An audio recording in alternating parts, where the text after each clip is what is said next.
التابوت اللي في ايدي ده خسارة على جتتك. ده اللي انت رايده من الاول يا ابن بيومي؟ عجلت بآجلك يا رضوان. منك لله يا بيومي، مطرح ما انت قاعد ألطف بينا يا رب.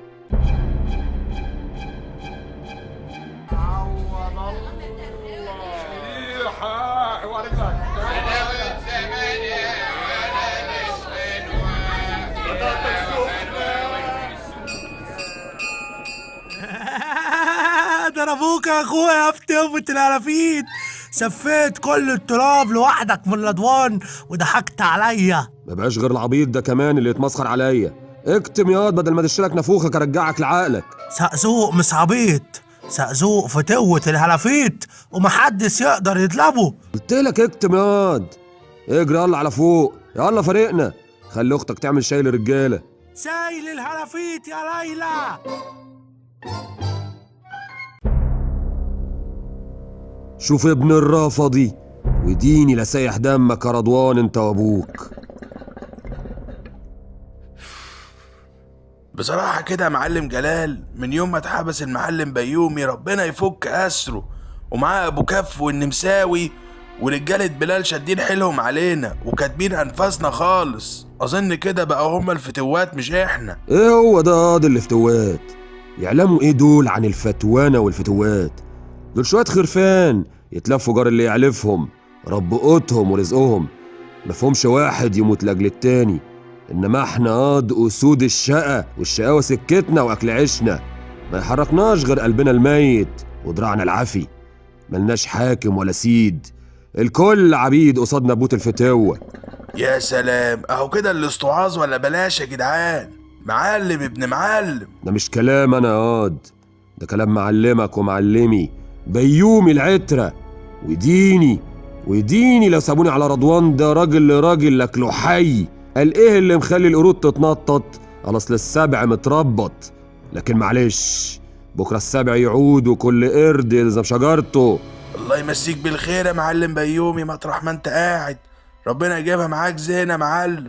الله صحيح يا معلم جلال، هو ايه قصة بيت جدك محمود العربي ده؟ وليه بلال عمك ما هواش مخلي حد حتى يهاوب نواحيه؟ متمسك قوي بالبيت يعني على ايه يا اخويا؟ بلا مؤاخذة يعني يا معلم، ما سمعناش على البيت ده سمع خير ابدا. سمعت ايه يا برهوم؟ ما تاخذنيش يعني يا معلم، اصل بيقولوا يعني كده سكنوا اللهم احفظنا يجعل كلامنا خفيف عليهم. ودي حاجة جديدة دي؟ ما هو من يوم جدي الحاج محمود العربي الله يرحمه موصيني على البيت ده يا رضوان يا ابني، وده كان آخر كلامه. ومن يومها والمشاكل ما بتخلص، نخلص من بيومي يطلع لنا جلال ورجالته، ودي قصة طويلة ملهاش آخر. وأنا موصيك ملكش دخل بالخناق والبلطجة، انت عكازي وسندي، ومحدش من اخواتك دول كلهم هيكون معلم من بعد غيرك يا رضوان. ربنا يطول لنا في عمرك يا معلم، لكن يعني اقف اتفرج على الرجالة وهم بيتخانقوا؟ ياض الرجالة هتشوف شغلها وملهاش في شغلك انت. ما تقولي حاجة يا سميحة. اسمع كلام أبوك يا رضوان، ما احناش حمل خبطة يخبطوها لك المجرمين دول. خليك جنب أبوك وافرح بابنك اللي جاي في الطريق. دي مراتك يا حبة عيني من وقت ما عرفت نزولك الحارة في الخناقة وما تلمتش على أعصابها لدلوقت. يا ابني دي شايلالك الواد وده غلط عليها، ما توجعش قلوبنا عليك. انت معلم ابن معلم، والمعلم اللي بصحيح يسبقه عقله قبل دراعه، بلسانه يؤمر ويحل ويدبر. الناس تعمل له حساب بهبته في غيابه قبل حضوره، وإن حكمت الضرورة ياكلهم أكل. يسلم فمك يا سميحة، والنبي انت اللي معلمة. ما تكسفنيش قدام الولاد يا معلم. والله عاد المعلم والمعلمة في موعد غرامي أثناء اشتغال حارة فتوح بالخناق والصياح بعد ما سيحوا دم جلال ورجالته. لحد امتى يا والدي؟ لحد امتى هنفضل عايشين في ده الموال؟ منتظر حد مننا ينتهي بيه الحال على ايد عشماوي ولا تطلع عليه القرافة؟ انت ازاي يا ابني انت تتكلم مع ابوك بالشكل ده؟ معلش يا رضوان يا ابني، اصل اخوك الدكتور كمال متعلم ومتنور، ويظهر إن العلام خلى لسانه متبري منه حبتين. لو على كده نقطعه له احسن. اخرس يا رضوان، ما يصحش تتكلم على أخوك الكبير بالطريقة دي. وكمان قدامي انزل انت دلوقتي، خليك في الجزارة وشوف أشغالك لحد ما انزلك. واسمع ما أقولك، حضر رطلين موز و3 ترطار كبدة وضبهم تمام، وابعت بيهم حد البيت صنقر الحلاق. اللي تشوفه يا معلم. وما تنساش كمان وقتين عظم وصياني عليهم 6 أم جابر لدنجل الكلب أبو لسان طويل. تعالى يا دكتور كمال اقعد، عارفك جواك كلمتين بدك تسمعهم لي. استأذنك يا أمي، بدي أتكلم كلمتين مع أبويا على انفراد. انفرد وانطوي يا سيد دكتور براحتك، انفرد يكشي تعمل وياه مؤتمر. ادي اخرة العلام واللي بناخده من العلام حكم.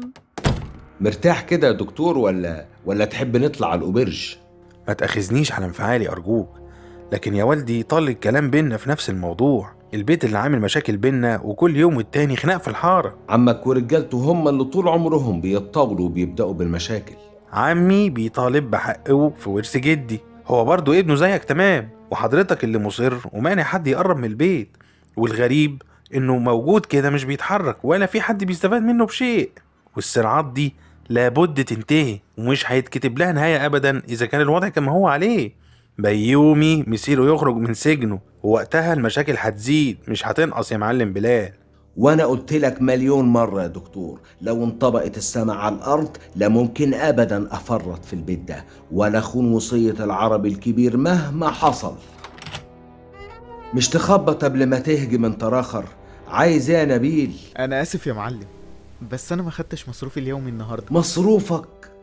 مش عيب عليك لما تبقى افندي كبير كده ولسه بتاخد مصروفك؟ مش لو كنت تسمع كلامي وتنزل ويايا الجزارة كان زمانك دلوقتي كسيب ولا تحتاج لمصروفك. مش لازم اركز في دراستي يا والدي واطلع دكتور كده زي كمال اخويا وارفع راسكم؟ امال ارفع كمان وكمان يا اخويا. اهو بكرة تعالجوني من الارتكارية اللي هتجيني بسببكو. بعد الشر عنك يا سيد المعلمين. ايوه اتغزل يا اخويا فيا كمان وكمان. طبعا ما انت عاوز حاجة، خد ريال بحال اهو. امسك يا نبيل، القرش ده كمان علشانك. يا سلام، ده كده اخر حلاوة. عن اذنكم بقى عشان مستعجل. وعلى فين العزم يا دكتور؟ لا ابدا، ده مشوار كده انما ضروري جدا. بعدين طبعا، ما هو خلاص اخد المراد. ممكن نستكمل حديثنا يا والدي؟ انت ناقصك حاجة يا دكتور لا سمح الله؟ لا ابدا يا معلم. طب اسمع بقى اما اقولك كلام في الموضوع ده تاني. لا، انتوا مش محرومين من ايتها شيء. ما شاء الله، انت اتخرجت من هنا وطلعت لقيت مكتبك وعيادتك مستنيينك. شوف بقى حياتك يا اخي وسيب لي انا حياتي وبيت ابويا واخويا المسجون اتصرف فيهم، وما تشغلش بالك بينا.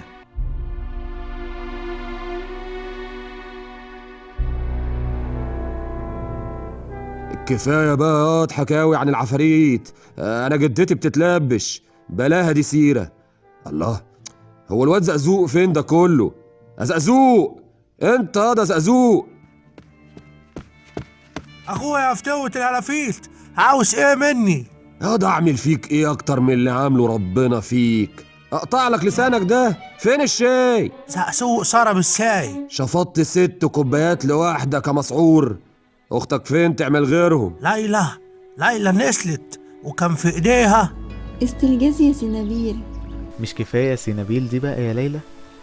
هو انت معقولة مش عارفة مشاعرك تجاهك يا ليلى؟ مش عارفة يا سنابيل برضو؟ يوه يقطعني، ما هو برضو العين ما تعلاش عن الحاجب يا نبيل افندي. دي كلها كام شهر وتتخرج وتبقى دكتور افندي قد الدنيا دي كلها، وانا يا حسرة لسه مش بعرف حتى افك الخط. انا هعلمك يا ليلى، مش ذنبك ابدا انهم حرموكي من حقك في العلم. العلم نور، وانت عقلك متنور وذكية وجميلة، وهتتعلمي بسرعة خالص. كلامك حلو يا سنابيل. يوه برضو يا ليلى.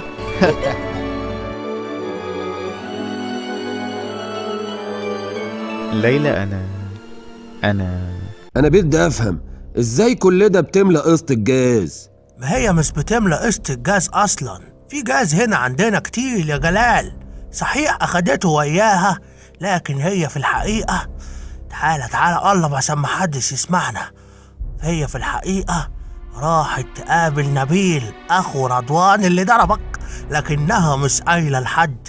اوعى بقى تقول لحد انت كمان. انت بتقول ايه ياض؟ يا رب نجي العباد من ظلم بعضيهم. جيب العواقب سليمة يا رب. بعد ما جلال عرف وزقزوق فتن على ليلى، يا ترى ايه اللي هيحصل في الحلقة الجاية؟ ما تروحوش بعيد، يوم والتاني وراجعين من تاني. لحد هنا زيارتكم انتهت، لكن قصتنا لسه ما انتهتش. عرفونا لو عجبتكم الزيارة، لو ناويين تكرروها اشتركوا معانا ودوسوا على الجرس واستنوا الحلقة الجاية.